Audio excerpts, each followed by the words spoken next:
जय जिनेंद्र दर्शकों, मैं हूं शेफाली जैन और आप सभी का स्वागत है जिनवाड़ी चैनल के विशेष कार्यक्रम भक्तामर स्तोत्र अर्थ सहित में। दर्शकों, इस कार्यक्रम में हम आपको आचार्य श्री विद्यासागर जी महाराज के परम प्रभावक शिष्य मुनि पुंगव श्री सुधा सागर जी महाराज के मुखार बिंद से भक्तामर स्तोत्र को अर्थ सहित जान रहे हैं।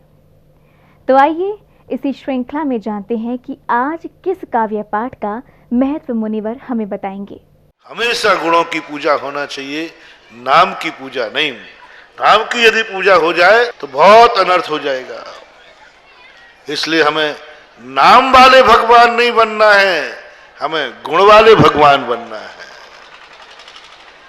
नाम का तो भगवान अपन रख लें, कोई रोकने वाला। दुनिया में बहुत सारे लोगों के नाम भगवान है, लेकिन भगवान के गुण उनमें नहीं है।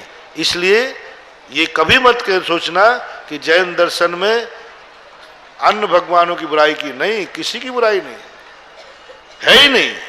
वो तो उन नामधारियों की बुराई है जो भगवान के गुण तो नहीं है और फिर भी अपने आप को कहते मैं भगवान हूं, और भगवान का लक्षण मुनि है नहीं और कहता है मैं मुनि हूं, मैं मुनि हूं। पहले ही मैंने प्रारंभ में कहा था, मुनि के लक्षण नहीं, मुनि के गुण नहीं, और अपने आप को मुनि मानता है। तो बताओ भैया, ऐसे मुनि की बुराई करने में क्या दिक्कत?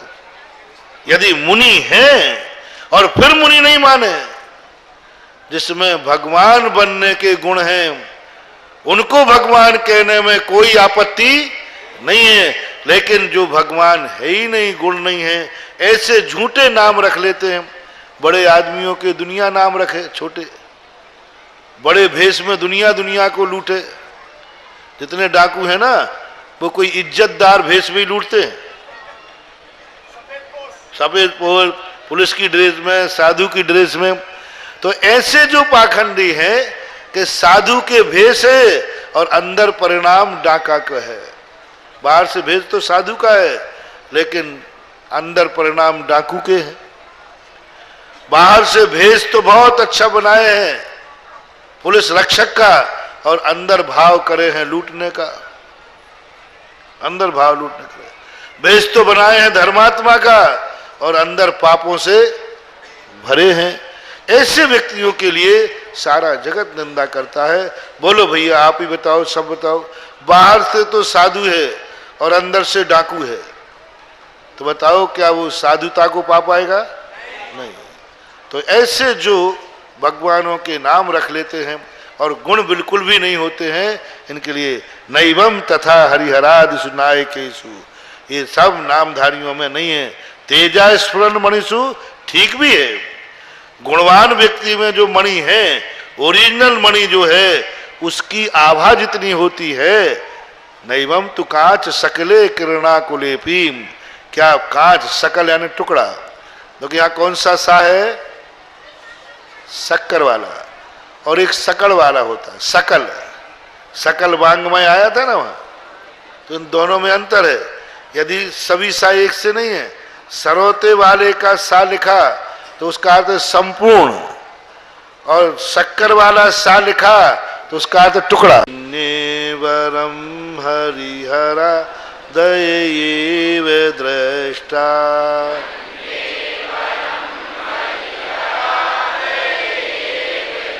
दृष्टिषु येषु हृदयं त्वयतोषमेति।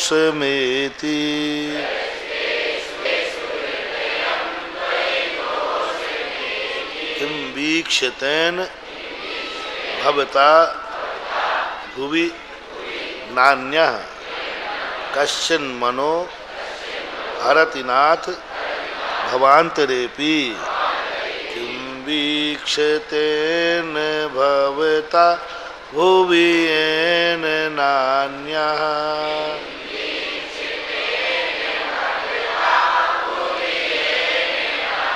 कश्चिन्मनो हरति नाथ भवान्तरेऽपि।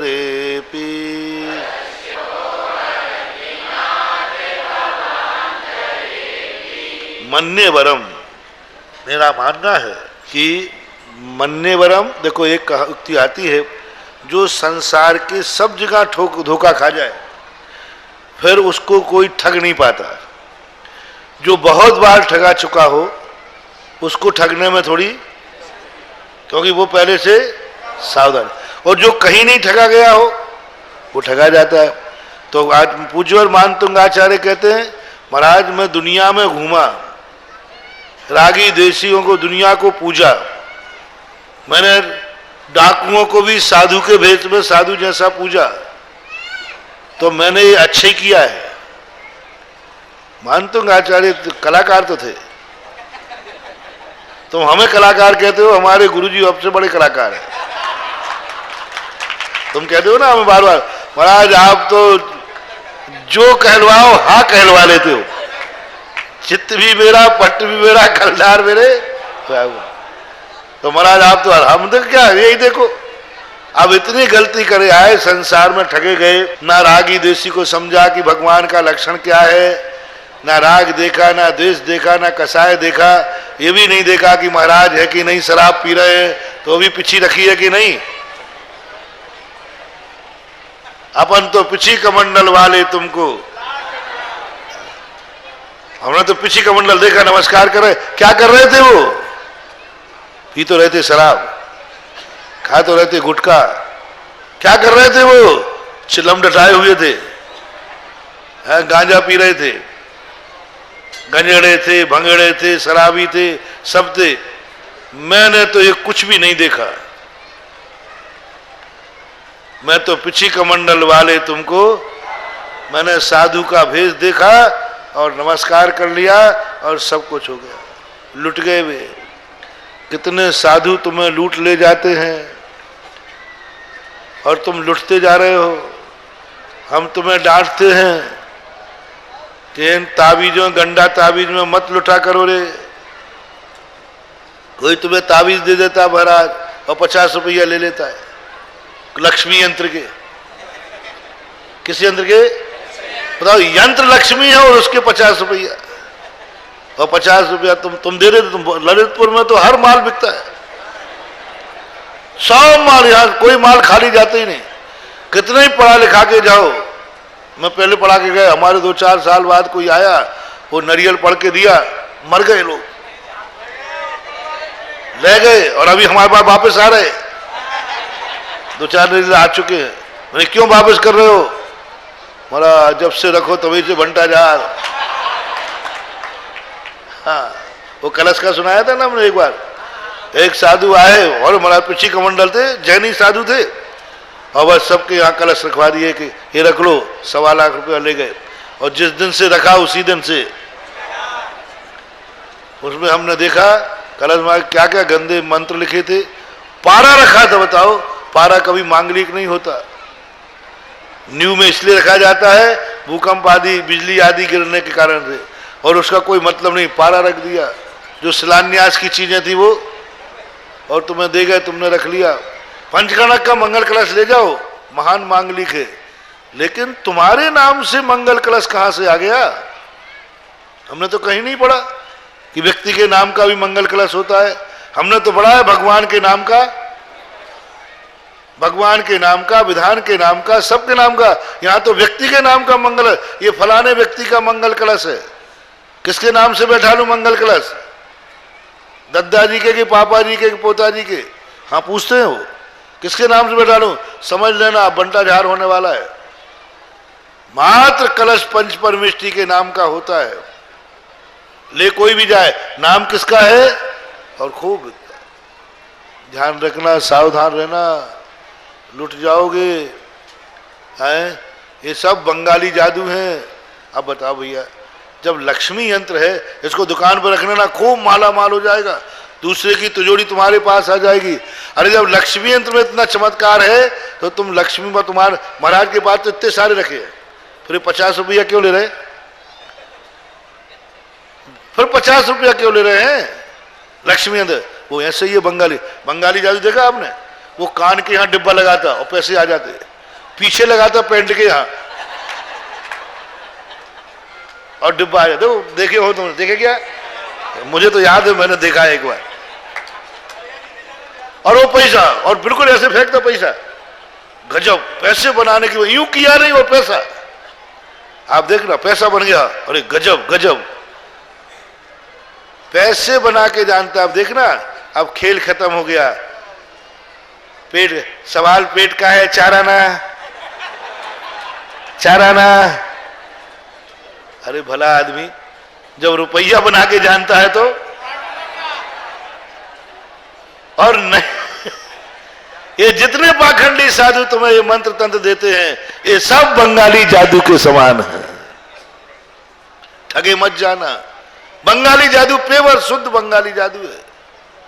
बाद में चार आना, अरे लक्ष्मी यंत्र है।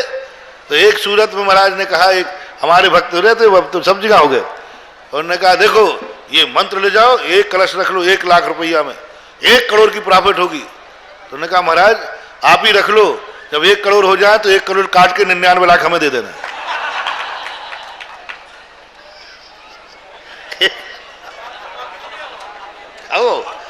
अपने भक्त के अलावा और कौन की कीमत देती। उन्होंने कहा महाराज आप रख लो, और जिस दिन 1 करोड़ हो जाए तो 99 लाख हमें भेज देना, 1 लाख अपने काट लेना। ऐसे लोग कुछ नहीं बंधु, सब समझो ये वही है जो तुमने एक दिन रख गए, दूसरे दिन दूना हो जाता है, दूसरे दिन रख गए फिर दूना हो जाता है।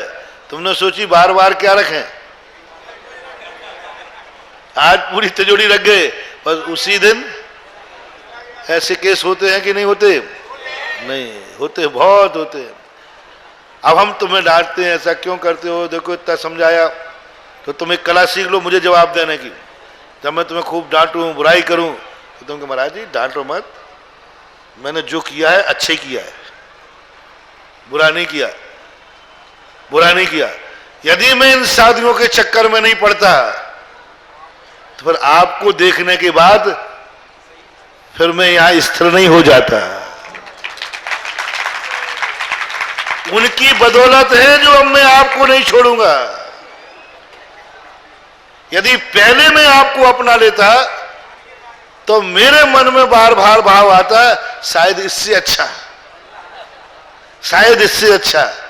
इसलिए महाराज ज्यादा नाराज ना हो, अच्छा है जो मैं सारे संसार में घूम आया, अब मैं आपको पकड़ रहा हूं, अब कहीं नहीं जाऊंगा, क्योंकि सब तो मैं घूम के आएगा। मन्ने वरम, मैंने अच्छा किया, वरम अरे ये दृष्टा, मैं सारे संसार के रागी देशी को, राग सहित जग में रुलो मिलो सरागी देव। यहां भी यही लेना, किसी भगवान की बुराई नहीं है। भाई रागी देशी कसाई जो दुनिया भर के पापों में लिप्त हैं, शराब पीजें, गांजा पीवें, सब दुनिया भर के कहें, चोरी करें, डाका डालें, और उसके बाद भी अपने आप को साधु माने, ऐसे लोगों के चक्कर में मैं पड़ करके बार बार ठगा गया। लेकिन भगवान कोई गलती नहीं हुई, अच्छा हुआ कि जो मैं ठगा गया, क्योंकि ठोकर खाए बिना हम चेतने वाले नहीं थे। मम्मी ने कहा देख मैंने मना किया था, छूना मत, तत्ता है, अब आई अकल ठिकाने। तो होशियार बच्चे कहे मम्मी मैंने अच्छा किया है, मैंने सही किया। बोले सही क्या किया? सही किया है। बोले हाँ अच्छा किया, सही किया है। बोले सही क्या किया? बोले मैंने छू के देख लिया, अब कभी भाव नहीं होंगे। और छू के नहीं देखते तो तू हमेशा दीपक छुपाती फिरती और मैं दीपक के पीछे। अच्छा बताओ, यदि वो बालक नहीं छूता तो कब तक उसको दीपक से बचाते अपन? जिंदगी बताओ कितनी परेशानी थी, कहां कहां बोले तो उसी को जाता। तो बालक कहता है अच्छा मम्मी छू लिया, अब कभी नहीं छूंगा, तो हूं कहता है। इसलिए कई बार कहा जाता है तुम ऐसे नहीं चेतोगे, ठोकर खा के ही चेतोगे, गड्ढे में गिरने के बाद चेतोगे। इसलिए कहा, वो कह रहा है मैंने गलत नहीं किया मन में, मैंने उसको छू लिया, अच्छा हुआ, अब जिंदगी में कभी छूंगा नहीं। मन ने भरा, मैंने अच्छा ही किया जो इन सारे रागी देशी देवताओं को देख लिया। दृष्टेषु हृदयम त्वयि तोषमेति, इनको देखने के बाद आप में मुझे संतोष प्राप्त हो रहा है। नकली साधु को देखने के बाद असली देखो तो कुछ अच्छा लगता है कि नहीं? दुख के बाद सुख आवे तो है अच्छा लगता है, और सुख के बाद दुख आता तो। इसलिए मैं संसार में लुटा पिटा, जब कुछ मेरे किए, राग सहित जग में रुलो, मिलो सरागी देव, बीत राग भेंटो अबे, मैं तो राग कुतेऊ। राग द्वेष समस्त दोषों से रहित भगवत्ता के गुण को प्राप्त करने वाले भगवान, मैं आपको अब देख लिया है, अब मैं छोड़ने वाला। किम वीक्षितेन भवता भूयेन नान्या। और भगवान सुनो, आपके बाद जब मैं सारी दुनिया में देख के आया तो कम से कम हमें कुछ दूसरी जगह जाने का भाव तो आता था, लेकिन आपको देखने के बाद हमें क्या मिला? क्या मिला? बहुत बड़ी प्रशंसा है, ध्यान रखना। आपको देखने के बाद हमें क्या मिला? आपकी होके रह गया। वहां तो जाता था कम से कम दूसरे होने का भाव आता था। आपके पास आने से हमें क्या मिला? यही मिला कि अब मैं आपका होके भवांतरेषु न हम कश्चन मनोहरति नाथ भवांतर भी। अब मेरे मन को कोई दुनिया का ताकत लुभा नहीं पाएगी, कोई नहीं लुभा पाएगी। भवांतरे भी, इस भाव में तो छोड़ो, भवांतर में भी कोई मुझे लुभा नहीं पाएगा। यह मुझे मिला, यानी अब मेरी भटकन खत्म हो गई। किम वीक्षतेन भवता भुवि एन नान्यः। आपको देखने के बाद हमें यही प्राप्ति हुई कि मैं आपके होके रह गया। अब आगे जाने का भाव ही नहीं आता है, क्योंकि भगवान को पाने के बाद कौन कहाँ जाना चाहेगा? भगवान के बाद अब किसकी शरण में जाऊं? भगवान अंतिम शरण है। इसलिए इस प्रकार की निर्दोषता का वर्णन करने वाला अपने सावधानी से देखो, नाम की तरफ मत मरो, वीतरागता देखो। जैनियों में कितने लोगों के अंदर ऐसे परिणाम आ गए हैं कि जो भगवान की महिमा नहीं समझ पाते, भगवान के गुणों को नहीं समझ पाते और भटक जाते हैं। भगवान तो बैठे रहते हैं, चौकीदार पूछते रहते हैं क्या क्या हो रहा है। सब कई बार मैं बता चुका हूं। आगे स्त्रीणाम सतानि सतसु जनयन्ति पुत्रान। स्त्रीणाम सतानि सतसु जनयन्ति पुत्रान।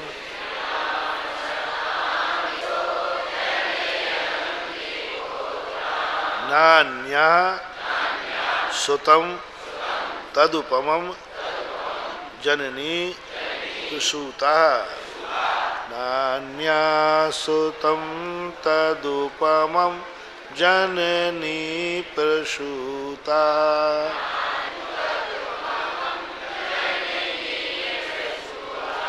सर्वादिशो ददति भानि सहस्ररश्मिम्। सर्वादिशो ददति भानि सहस्ररश्मिम्। प्राचेव दिग जनयति स्फुर दंशुजालम्। प्राचेव दिग जनयति स्फुर दंशुजालम्।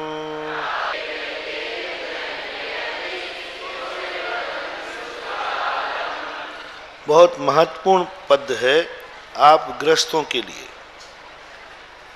क्यों इस प्रकार के जन्म तो सभी बालक लेते हैं, इनको देखने के बाद अन्यत्र जाने का भाव क्यों नहीं आ रहा है? तो कहते हैं हे भगवान, दुनिया को कहते हैं कि जरूरी नहीं कि सभी बालकों के प्रति प्रीति एक सी हो। कई बालक ऐसे होते हैं जिससे माँ भी घृणा करती है, और कई बालक ऐसे होते हैं कि सारी दुनिया उनको चाहती है, सारी दुनिया। और कई बालक ऐसे होते हैं जिससे माँ भी घृणा करे, मार डालती है, हटा देती है, अलग कर देती है, माँ होकर के भी। कई बालक ऐसे होते हैं जिनको माँ चाहती नहीं, शुरू से नहीं चाहती, घृणा हो जाती है। समझ लेना है पूर्व भाव का कोई बैर भाव है, तभी नहीं चाह रही। और कई बार ऐसे बालक हो जाते सारा जगत उनको चाहता है। तीर्थंकर ऐसे ही बालक हैं जो सब चाहते हैं, उनमें गुण ही ऐसे हैं। स्त्री नाम शतानी, हजारों स्त्रियां, शतानी यानी सैकड़ों, शतशः 100 पुत्रों को जन्म देती है। जनयंती पुत्रान, जन्म देती हैं पुत्रों को। नान्यासुतम तद उपमम जननी प्रसूता, तद यानी आपको जनने वाली, आप जैसे सुत को जनने वाली अन्य कोई दूसरी माता नहीं है। यानी तीर्थंकर का जन्म विशेष ही होता है, साधारण नहीं होता। हर माँ के उदर में नहीं आ सकते, उनके लिए विशेष इतनी हजारों माताएं हैं, उनका जन्म अलग ही होता है। 3 प्रकार की योनियां होती हैं जहां बच्चा आता है। वंशपत्रा योनि, संख्यावर्त योनि और कच्छप योनि। कच्छप योनि वो कहलाती है जिसमें 63 साल का पुरुष, ऐसी जिसकी योनि यानी गर्भ का बच्चा से जो होता है उसके आकार कछुए के समान होता है, जिसमें मां 63 साल का पुरुष, ऐसी ही स्त्री के गर्भ में 63 साल का पुरुष आएंगे, खास तौर से तीर्थंकर जिसका योनि स्थान कच्छप के समान होता है। किसी भी परिस्थिति में कैसे ही गिर जाएं, कैसे ही पड़ जाएं, लेकिन उस गर्भ का पात नहीं होना चाहिए। कितने गिर जाएं, पड़ जाएं, लेकिन कच्छप योनि से गर्भ नहीं हो सकता। महापुरुषों का कोई गर्भपात नहीं करेगा। सामान्य लोगों का जो जन्म होता है वो होता है वंशपत्रा, बांस के पत्ते के समान होती है, जिनमें सामान्य लोग जन्म लेते हैं। और एक संख्यावर्त होती है जिसमें गर्भ ठहरता ही नहीं है। ये 3 योनियां जैन शास्त्रों में कही, सामान्य लोगों की वंशपत्रा और महान लोगों की कच्छप, एक विशेषता। दूसरी विशेषता, उस माता के यहाँ जन्म होता है जो पूरे जीवन काल में एक बार ही मात्र रजस्वला होती है, ओनली एक बार। उसको रजस्वला शब्द नहीं कहते। हमारे जैन शास्त्रों में पूज्यवर जिनसेन स्वामी ने पुष्पवती संज्ञा दी। तीर्थंकर की माता जो रजस्वला होती, उनको रजस्वला नहीं कहा, रजवाली नहीं कहा, रज यानी गंदी, उनको कहा पुष्पवती संघ की संज्ञा दी। मां जिंदगी में एक बार, जब नेमिनाथ भगवान के पिता श्री 10 भाई थे, सभी भाइयों के, छोटे भाइयों के संतान की उत्पत्ति हो गई, लेकिन नेमिनाथ भगवान की जो माता थी उनके कोई लक्षण ही नहीं दिख रहे थे, कहीं कोई लक्षण पता नहीं थे। बाद में जब पता चला, उस सब लोगों ने देखा कि नारी में गर्भ धारण करने की शक्ति तो है, लेकिन क्यों नहीं हो रहा है। अंत में जब एक बार पुष्पवती, ओनली 1 बार होगी बस, दोबारा कभी नहीं होगी। इसलिए तीर्थंकरों के यहाँ कितने बेटे जन्मते हैं, पहले भी नहीं आएगा, बाद में भी नहीं आएगा। पहले जैसे ही एक जीव घर में आया, उसके बाद जिंदगी में कभी वह रजस्वला नहीं होती। ये तीर्थंकरों के उत्पत्ति का असाधारण विशेषता। किनके यहाँ जन्म लेगा, कौन माताओं के यहाँ? जिन माताओं ने बहुत बार बात की हो कि मैं ऐसे बेटे का पालन करूं जो जगत का पालनहारा हो। कैसे बेटों के मां के यहां जन्म लेते हैं तीर्थंकर? जिन्होंने जन्म जन्मांतरों में भी कभी भी अपने गर्भ के बच्चे को, बच्ची को मारने का भाव नहीं किया हो, कभी भी नहीं किया हो। पूज्यवर सर्वार्थ सिद्धिकार पूज्यपाद स्वामी ने लिखा, जो गर्भपात कराने का भाव करते हैं, करती हैं, जो ऑपरेशन कराती करती हैं, जो पाप तो छोड़ती नहीं है लेकिन पाप के फल से डरती हैं और संतान की उत्पत्ति के द्वारों को एन के एन प्रकार रोकती हैं कि संतान की उत्पत्ति नहीं हो जाए, ये मर करके नपुंसक पर्यायों को प्राप्त, नपुंसक वेद का बंध होता है इनको। संतान उत्पत्ति के अंगों की छेड़छाड़ करना नपुंसक वेद के बंध का कारण है। ये सब आ जाएंगे आपके, जो भी आपका परिवार नियोजन है। आप और भी अन्य तरीकों से संतान नहीं हो जाए, ज़्यादा नहीं हो जाए, जल्दी नहीं हो जाए, बहुत तरीके आज आजमा लिए। ये सब नपुंसक वेद के बंध के कारण है। तीर्थंकर ऐसे उसमें नहीं आते जिस माँ ने 10-10 भवों से कभी बेटे को मारने का भाव नहीं किया हो, संतान उत्पत्ति के दरवाजे नहीं रोके हो। नहीं, यदि संतान नहीं चाहिए है तो ब्रह्मचर्य व्रत लो, संयम धारण करो। नहीं, पाप तो करना है, लेकिन पाप के फल से डरना है। ये सबसे बड़ा महापापी है। पाप तो कर रहा है, लेकिन पाप के डर से एक व्यक्ति पाप करता है, लेकिन पाप के फल से भी नहीं डरता। बोले मैंने पाप किया है, पाप का फल मिलेगा, मैं स्वीकार करूंगा। ऐसे व्यक्तियों का अनर्थ होता है। आज उसी का परिणाम है। कैसी आत्माएं होती हैं, कैसी आत्माएं अपने बच्चे को सड़क पे फेंक देते हैं, कचड़े घर में फेंक देते हैं।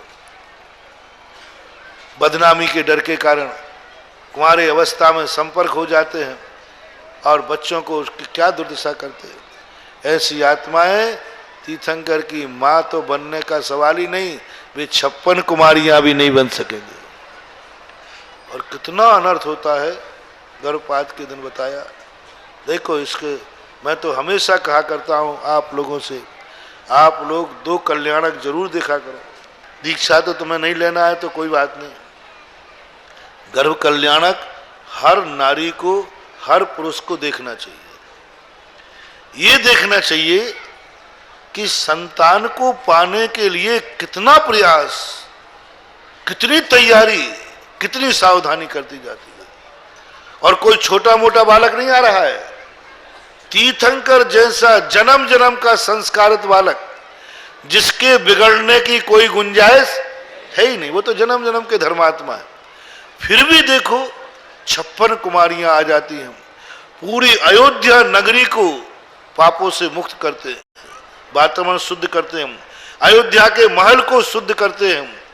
पूरे घर में कोई रो ना लेवे, कोई अभाव नहीं हो जाए, कोई बरगना ऐसी न चली जाए जो बालक पर प्रभावकारी हो। माँ के गर्भ का शोधन करते हैं। सुदय हुआ था, फिर भी सावधानी। 9 महीने 15 महीने तक माँ को इतना धर्ममय वातावरण में ओतप्रोत कर देते हैं, तब कहीं बालक होनहार पैदा होते हैं। होनहार पैदा, इतनी उमंग हो लाने की, आमंत्रण। तुम तो बिना चाहा आ गया ना, बिना चाही आ गई ना। बिना चाहे जो आते उनकी क्या दुर्दशा कराते हो। ओहो, मैं तो कहता हूं नागिन कोई काम की नहीं।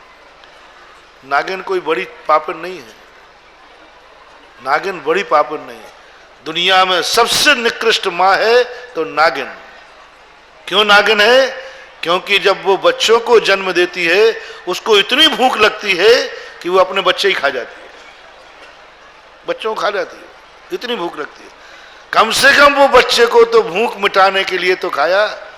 लेकिन तुम मनुष्यनिया और मनुष्य कैसे हो, कैसे हो? अपने कलेजे के टुकड़े को डॉक्टर के पास जाकर के पैसा दे करके कहते इसके टुकड़े टुकड़े करके नाली में फेंक दो। कितना भी हत्यारा देश हो कि कम से कम डेड बॉडी को तो ठिकाने लगाने के लिए तुम्हारे बेटे को नाली में फेंकवा के आ जाते, पैसे दे करके। सुपारी है ये सुपारी। उनको अपन कहते हैं उसने उसको सुपारी देके हत्या करवा ली। तुमने खुद सुपारी देकर अपने बेटे की हत्या करवा ली। उन बूचड़ खानों को हम बूचड़ खाना कहते हैं, हम उन कसाईयों को पापी कहते हैं। मछली बेच पेट जो भरते, हम उनको पापी कहते हैं। वे उनसे ज्यादा पापी हैं जो गर्भ में बेटों को बेटियों को मारा करते। हम पापी कहते हैं उन मांसाहारियों को जो मांस खाते हैं, अंडे खाते हैं, बकरे खाते हैं, मांस खाते हैं। उनको पापी कहते हैं हम।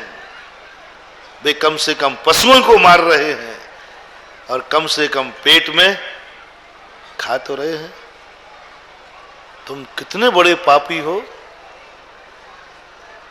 कि वो तो पशु को मार के खा रहे हैं, तुम तो बेटे को मार करके, बेटी को मार करके फेंक रहे हो, फेंक रहे हो। अपने साथ जाकर कहते हैं हाँ डॉक्टर, डॉक्टर मना करता है मत करो, बहुत अच्छा बालिका है, बहुत अच्छी बच्ची है। नहीं डॉक्टर, आप तो टुकड़े टुकड़े करके मरो, जीवित ना रह जाए। क्या है रे? उन कसाई खाने जो कसाई बताते सबसे बड़ा अल कबीर कल खाना, बहुत कसाई बताते, हजारों लोग पशु करते हैं। हम मेरी दृष्टि से कोई बड़ा कसाई खाना नहीं है, कोई बड़ा नहीं। वहां तो पशु ही काटे जाते हैं पेट के खातिर। लेकिन जब कोई माता पिता अपने गर्भ के बेटे को कटवाने के लिए गया तो अल कबीर से सबसे बड़ा कत्ल खाना है आपका पेट। वहां पशु करते हैं, यहां बेटा करते हैं। अल कबीर का कत्ल खाना तो फिर भी दुनिया में कोई कत्ल खाना खोलता है, हम नारे लगाते हैं यहां कत्ल खाना नहीं खुलना चाहिए, कत्ल खाने नहीं खोले जहां पशु करते हैं। ये नारा लगाओ, आज का समय है जो घर घर में हर नारी का पेट कत्ल खाना बन गया है, बूचड़ खाना बन गया है। बेटे और बेटियों को काटने का शौक हो गया है, फैशन हो गया है। जब मैं सुनता हूं कि शादी के बाद, अरे चलो एक बार मैंने टॉक में कहा था, और उनके पाप देख लो। एक कुंवारे बच्चे बच्चियों ने गर्भपात कराया, इज्जत के खातिर, गलती हो गई वो कराया, पाप तो है, महान पाप है। उस बूचड़ खाने से भी बड़ा पापी है, अल कबीर के बूचड़ खाने से भी बड़ा पापी है। लेकिन इससे भी बड़ा पापी शादीशुदा हो, गर्भ रह जाए तो कोई बदनामी वैलिड है, कोई अनमिलन नहीं, कोई बुरा नहीं कहेगा, कोई बुरा नहीं कहेगा, कोई इज्जत खत्म होने वाली नहीं है। जब शादीशुदा कुंवारे को अनमेल की बात पाप कह रहा हूं, उसको छूट नहीं दे रहा हूं, लेकिन तुलना कर रहा हूं, एक शादीशुदा वैलिड है। मां बाप बनने के लिए समाज ने, परिवार ने स्वीकृति दे दी है। जब वे दोनों दंपति अपने गर्भपात कराने जाते हैं, उस समय संसार घोषणा करता है दुनिया में इससे बड़ा पापी दुनिया में कोई नहीं। ये क्यों करा रहा है गर्भपात, ये बताओ? इसकी कौन सी इज्जत जा रही है, कौन सी बदनामी हो रही है? बल्कि पूज्यता और आएगी बेटा होने के बाद। फिर भी शौक हो गया, एक दो बच्चे गर्भपात नहीं कराए तो स्टैंडर्ड मेंटेन नहीं। आजकल बिल्कुल ही फैशन हो गई है। सावधान, ऐसे रोगे, ऐसे तड़पोगे 10-10 भाव तक, नपुंसकों में और हिजड़ा पर्याय में जन्म लेगा। मेरा तो दावा है, जो जो दंपति होकर के भी फिर भी यदि गर्भपात कराते हैं, उनको 10 भाव तक हिजड़ा और नपुंसक होने से कोई नहीं रोक सकता। ये फरमान जारी हो गया और था, है और रहेगा। दंपति होकर के, पति पत्नी होकर के, मात अपनी वासना के लिए, अपने शौक के लिए, अपनी मौज मस्ती के लिए। कैसी मौज मस्ती? बेटे की कत्ल पर, बेटे की हत्या पर, बेटे की कत्ल पर मौज मस्ती। एक और मौज मस्ती है और एक बेटे बेटी की हत्या है। तो मौज मस्ती। एक घटना घटी थी, बहुत बड़ी घटना है, राजस्थान के एक ग्राम के एक पुलिस वाला था, एक बच्चे को एक ट्रक कुचलता हुआ भागा। पुलिस वाले ने उसका पीछा किया और वहां जाकर के एक पुलिस वाला था, सभी एक से नहीं होते, और वो ट्रक वाला जानता था, क्योंकि वो पुलिस वाला लालची था, वो जानता था कौन दौड़ रहा है। अभी हाल ट्रक में गोली मार देगा, टायर में फर्स्ट हो जाएगा। तुरंत उसने 1000 का नोट निकाला ड्राइवर ने और दिखाना चालू कर दिया। 1000 नोट लेकर के आ गया। बोले मरते रहते हैं ऐसे, क्या बात होगी? और ट्रक जल्दी भाग जा। भगा दिया। घर लौट के आया, बड़ा बोले आज त्योहार का दिन है, सुबह से ले 7 बजे 1000 रुपया मिले, अपनी पत्नी को दिया। पत्नी कहती है तुम लेट आए हो, देखो तो सही आज बेटा नहीं आया अभी तक स्कूल से, देखो पहुंचा कि नहीं पहुंचा, क्या बात है देखो। अब वो जो खोल लौट के ला रहा था, वो गया तो सड़क पे ऊपर जो ट्रक कुचल के गया था वो उसी का बेटा ही था। अब वो पुलिस वाला रोया, मैं वो पापी जो बेटे के हत्यारे को 1000 में छोड़ दिया। चिल्ला पागल हो गया वो तो। सबसे कह रहा है मैंने बेटे के हत्यारे को 1000 में छोड़ दिया, 1000 में छोड़ दिया, पागल हो गया। दूसरे का बेटा होता तो मिठाई बट जाती, अपना बेटा था तो पागल हो गया।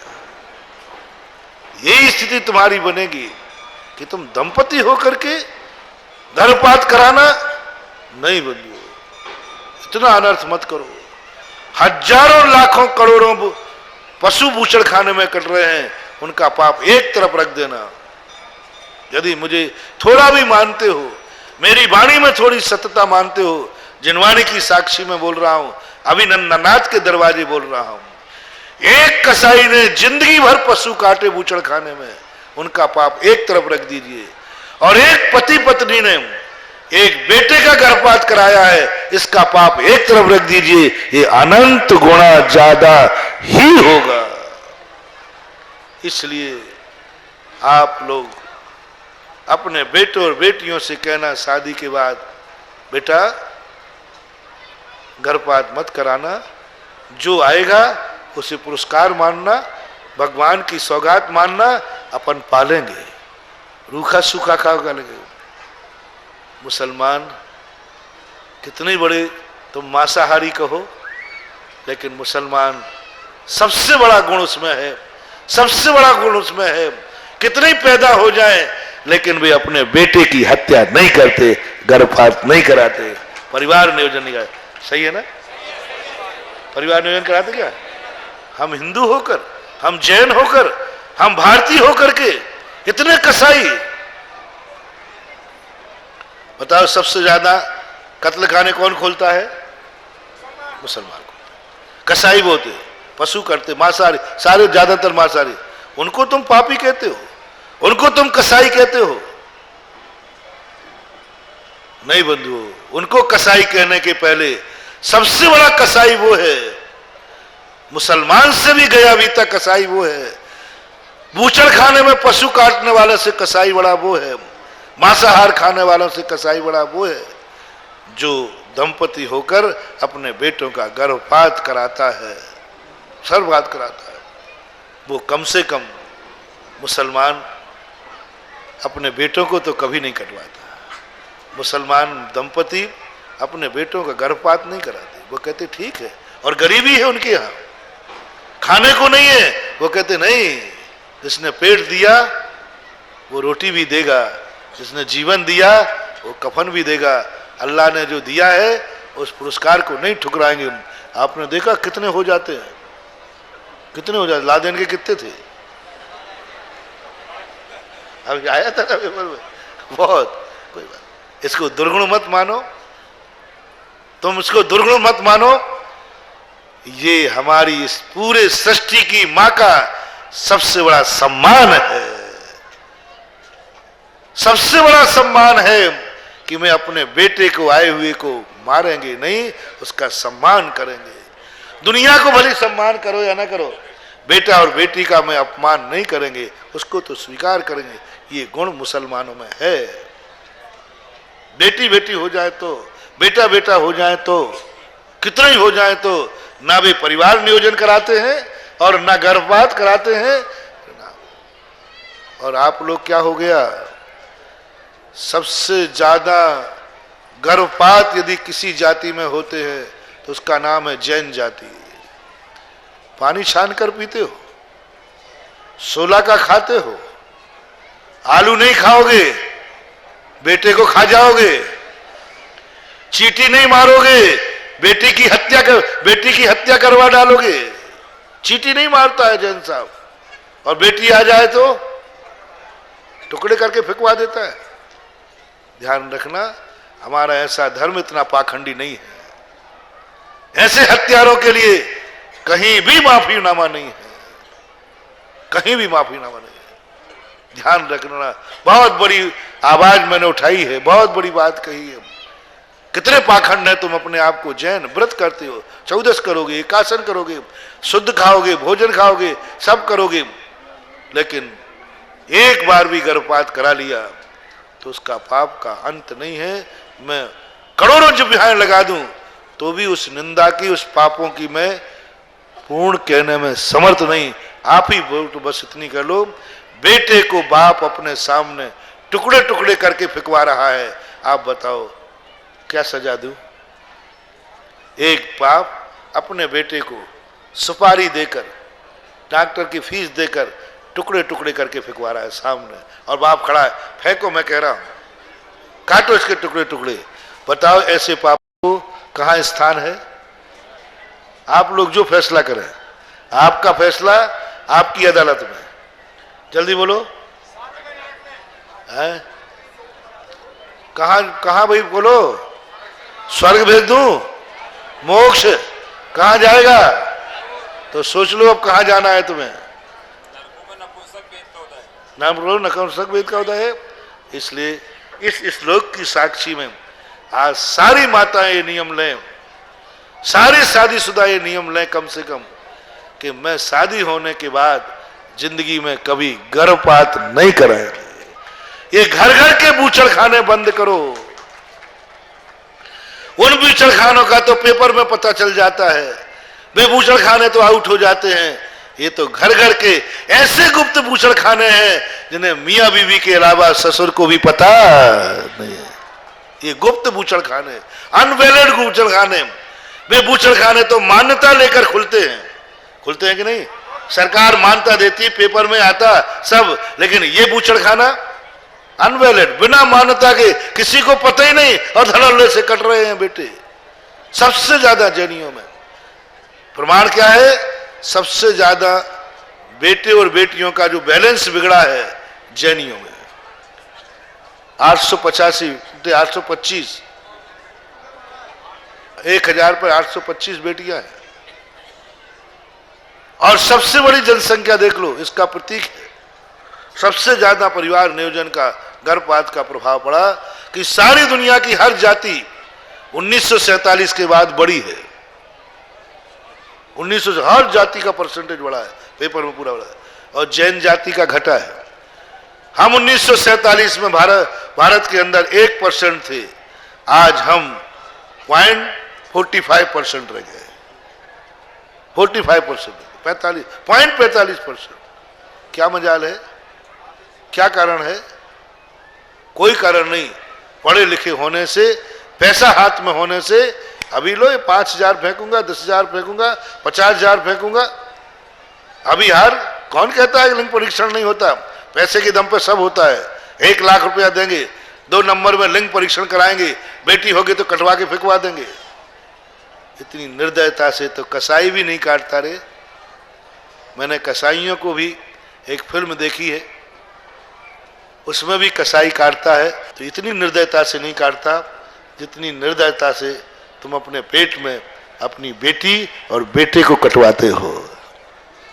इतना निर्दय नहीं होता। इसलिए विचार करना, कैसे आता है माताओं के अंदर भगवान तीर्थंकर, जिन माताओं ने जिंदगी में कभी कहा हो नहीं मेरा कूक का लाल है, मेरा बेटा है, मैं तो इस बेटे को नाजों से पालूंगी, मैं तो बेटी को प्राणों से प्यारा मानूंगी।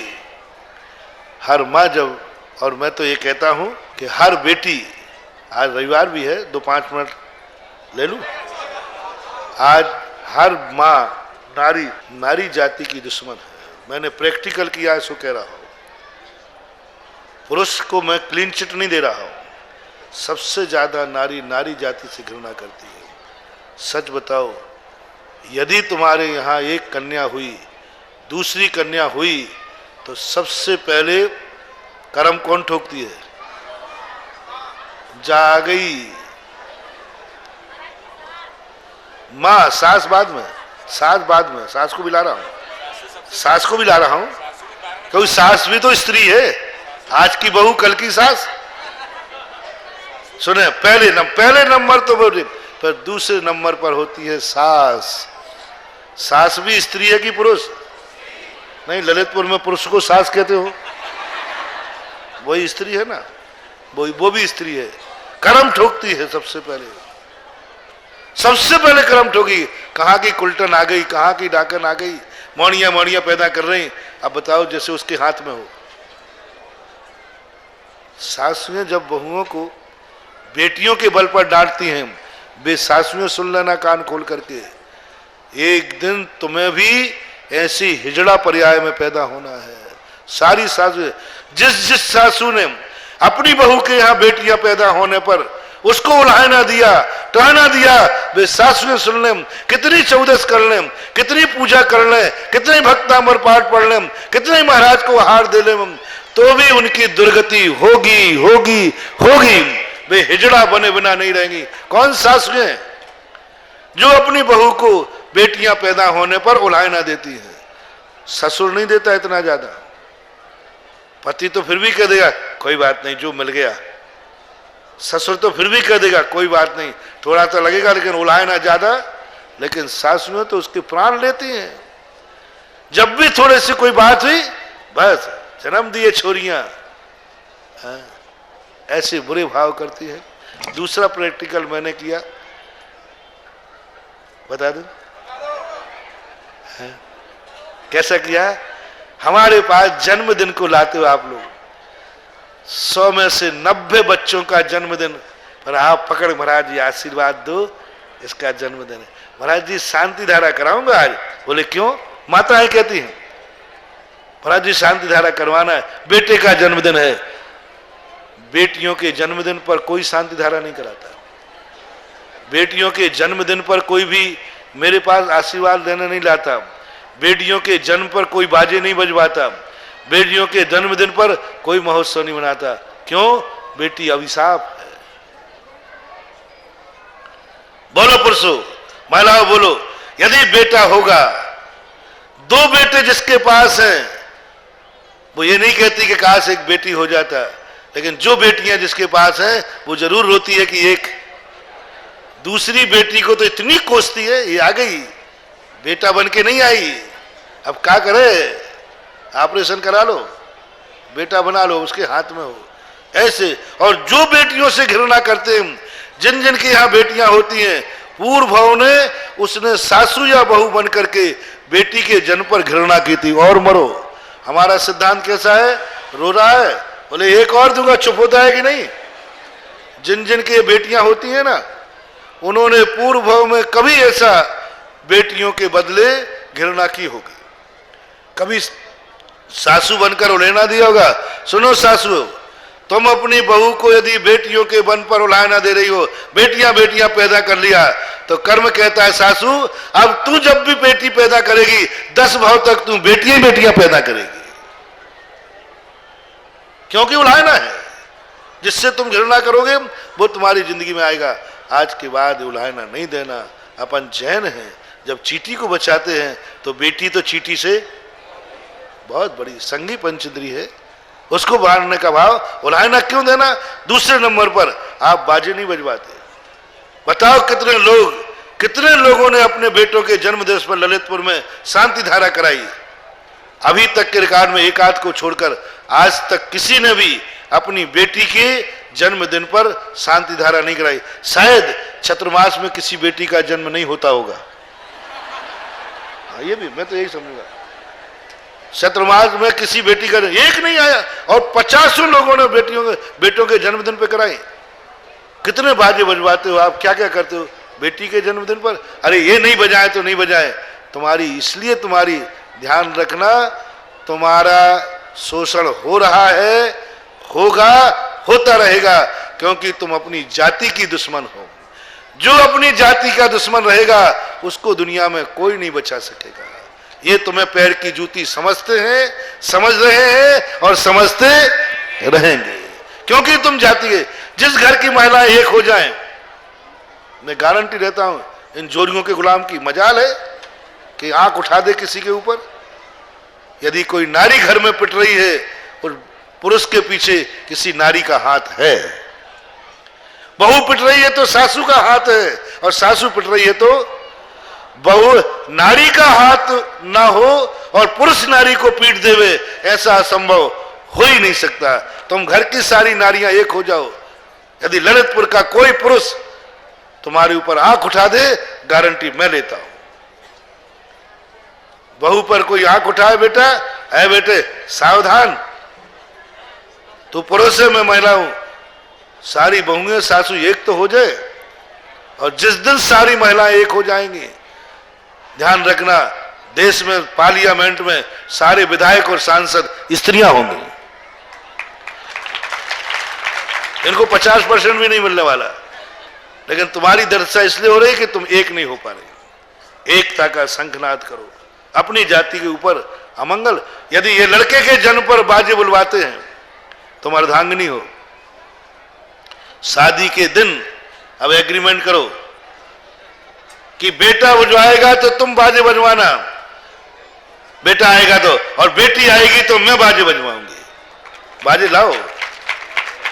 क्यों लाऊं बाजे? मोड़ी पैदा हुई है, बोले मेरी जाति की वृद्धि हुई है, मैं बाजे बजवाऊंगी। ध्यान रखना, कभी मां की हिम्मत है जो बेटी के जन्म पर बाजे बजवा ले।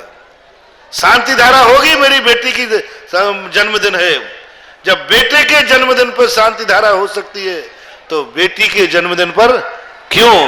ये पक्षपात जैनियों में है, जम के है, बहुत भरा पड़ा है, और अपने आप को अहिंसक मानते हैं, अपने आप को छने पानी पीने की बातें करते हैं। इस पर रोक लगना चाहिए। और हर बहू बेटी को ये कहो, बेटी मेरे घर में आने के बाद, हर बेटी को एक अंतिम संदेश, हर बहू सासू ससुर मेरे भक्त हैं तो मेरे प्रवचन सुन दो। आज के बाद जब भी घर में सासू बहू आए, बेटा आए, कुछ मत कहना, बस 2 शब्द बोलना, बेटा बहू मैं और कुछ नहीं जानता हूँ, ये जैनी का घर है, ये अहिंसक का घर है, यहाँ जो भी तेरे पेट में आए उसको मारने का भाव नहीं करना, हम स्वागत करने के लिए तैयार है। बस गर्भपात मत करो। पहला संदेश अपने बेटे बहू को दो। ऐसे बेटे बहू के लिए मैं आशीर्वाद देता हूं, उसका संसार सुखी रहे।